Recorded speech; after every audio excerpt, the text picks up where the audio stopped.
It was just another bright Monday morning in the quiet suburb of Greenwood Hills. The air was crisp, birds chirped above well-trimmed lawns, and the scent of fresh coffee wafted from nearby porches. Parents kissed their children goodbye as yellow school buses rolled down the familiar streets, symbols of safety and routine. But by 8:17 a.m., that peaceful image would shatter forever. A scream pierced the calm outside Willow Creek Elementary.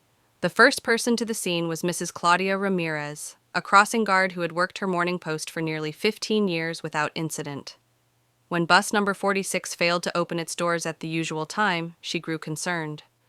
She approached the parked bus expecting mechanical trouble or a sick driver, but what she saw through the dusty windows froze her to the core.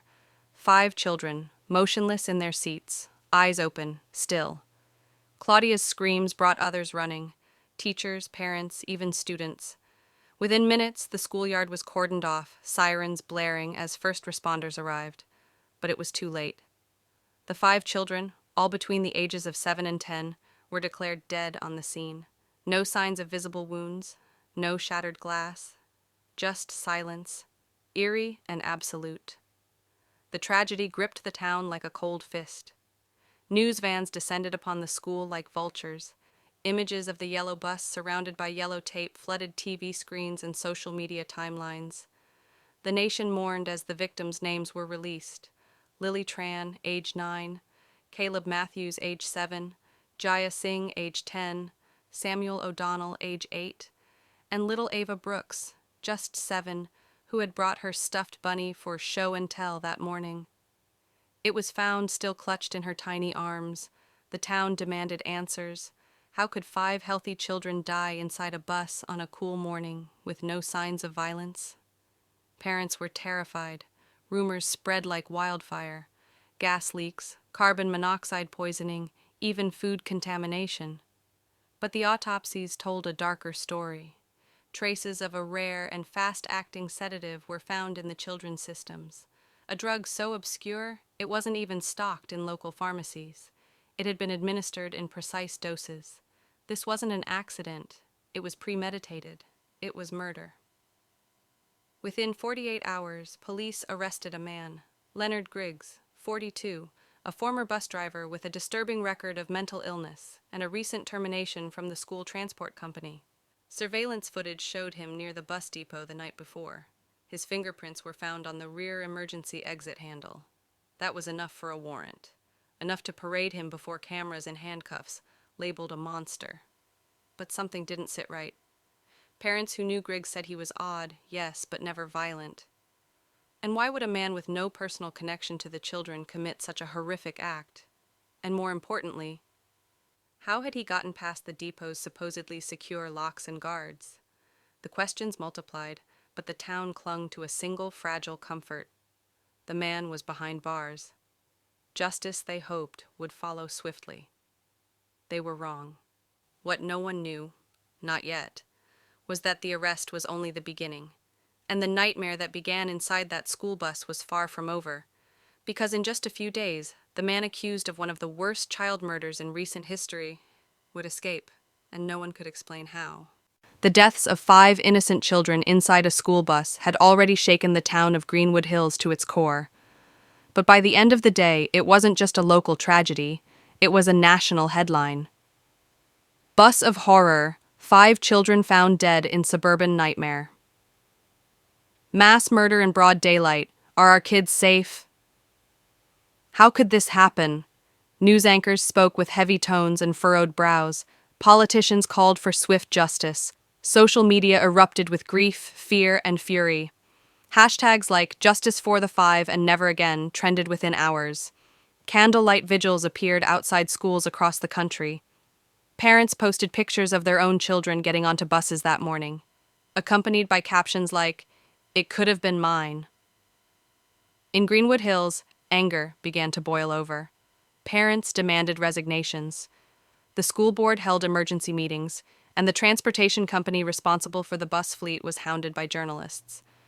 Where were the cameras? How could someone access the bus? Why wasn't the crime stopped? The public wanted not just answers, they wanted a name. They got one. Leonard Griggs. A 42-year-old former bus driver, Griggs had been let go just 3 months earlier due to erratic behavior. He had no family, lived alone in a trailer on the outskirts of town, and had a history of petty theft and disorderly conduct. Whispers of a prior mental health episode emerged. He was, by all accounts, an outcast, the kind of man easy to blame when emotions were high. Police found his fingerprints on the emergency door handle of the bus. A grainy CCTV image from a nearby gas station showed a figure matching his build walking near the depot just after midnight. It wasn't much, but it was enough. Enough to issue a warrant, enough to hold a press conference, enough to calm the growing storm, temporarily. At 10:30 p.m., the night after the tragedy, Griggs was dragged from his home in handcuffs. He didn't resist. He barely spoke. His expression was blank, confused even. But the cameras clicked, and the image made the rounds. Leonard Griggs, murderer of children. The mayor praised law enforcement for quick and decisive action. Reporters swarmed the courthouse. A crowd of angry parents and neighbors gathered outside, chanting, screaming for justice, some even throwing objects at the police vehicle that delivered Griggs to holding. But behind closed doors, the case was far from airtight. There were no eyewitnesses, no video of the actual crime, no connection between Griggs and any of the victims. The drug used in the killings was difficult to trace, and no matching substance had been found in his home. All they had were fingerprints on a public school bus, and an image that barely proved his presence nearby. Still, the public didn't care. They had their villain. They had their headlines. They had their sense of control. But justice built on shaky ground has a habit of crumbling, and in just a few days, everything would fall apart, starting with Griggs's escape. It was a morning that promised answers. The preliminary hearing of Leonard Griggs was set to begin at 9 a.m., sharp in Greenwood County Courthouse, a building now swarming with armed guards, television crews, and protesters holding signs that read, "Monster" and "No Mercy." Families of the 5 victims arrived early, seated quietly in the front row of the courtroom, their faces etched with pain and anticipation. News outlets from across the country had sent their top legal correspondents. Every camera lens was trained on the double doors from which the accused would be brought in. At exactly 8:45 a.m., a convoy of black vehicles pulled into the court's underground garage. Griggs, handcuffed and dressed in an orange jumpsuit, was escorted by 3 armed officers from the transport van to the holding corridor. Body cams were rolling. Every step was recorded. At 8:52 a.m., one of the officers reported over radio, "Suspect secure in courtroom B holding area." At 8:58 a.m., the judge entered the courtroom. Bailiffs moved into position. At 9 a.m., the doors remained closed. At 9:03 a.m., a whisper from the hallway, "We have a problem." By 9:06 a.m., the judge recessed the hearing as law enforcement rushed into the holding area. The room was empty. Leonard Griggs was gone. Not transferred, not released, gone. Panic erupted inside the courtroom. Gasps echoed as people stood in confusion. Victims' parents shouted at officers demanding answers. Outside, the crowd grew louder as news spread that the suspect was missing. Within minutes, the entire courthouse was locked down. SWAT teams swept every floor. K-9 units searched the ventilation shafts. Helicopters hovered over the city. Roads were blocked in a 10-mile radius. But there was no sign of Griggs. Not on the cameras, not in the building, not anywhere. Investigators combed through the footage. Griggs entered the building. He was seen escorted down the hall. He entered the holding room. And then, nothing. The hallway camera glitched for exactly 43 seconds at 8:56 a.m. When the feed resumed, the room was empty, the door still locked from the outside. No alarms were tripped. No guards were harmed. The 3 escorting officers were placed under immediate suspension and subjected to polygraph testing. None of them had any explanation. "He was right behind us," one of them said, visibly shaken. "We locked the door. I swear to God he was there." The public was stunned. The internet exploded with theories: inside job, secret tunnel, a body double, even supernatural claims. The mayor issued a state of emergency. Federal agents were called in. What was supposed to be the start of justice had become a national scandal. How could a man accused of murdering 5 children disappear from one of the most secure courts in the state, in broad daylight? No one had answers. And for the families, the nightmare had just begun again, because the only suspect in their children's murder had vanished into thin air. The official narrative stopped making sense on the third day after Leonard Griggs's disappearance. While authorities paraded vague updates and promised a nationwide manhunt, 26-year-old journalist Rhea Morgan wasn't buying it. A staff reporter for a struggling digital outlet called The Record Line, Rhea had covered minor education stories and city council meetings until the bus tragedy. She'd been the first to publish the victims' profiles with sensitivity and depth. Her reporting went viral. Now she was determined to do more than just tell the story.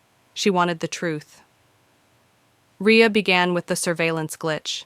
She submitted multiple Freedom of Information Act FOIA requests for the courthouse security footage.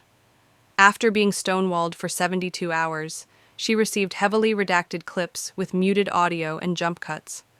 But one thing stood out.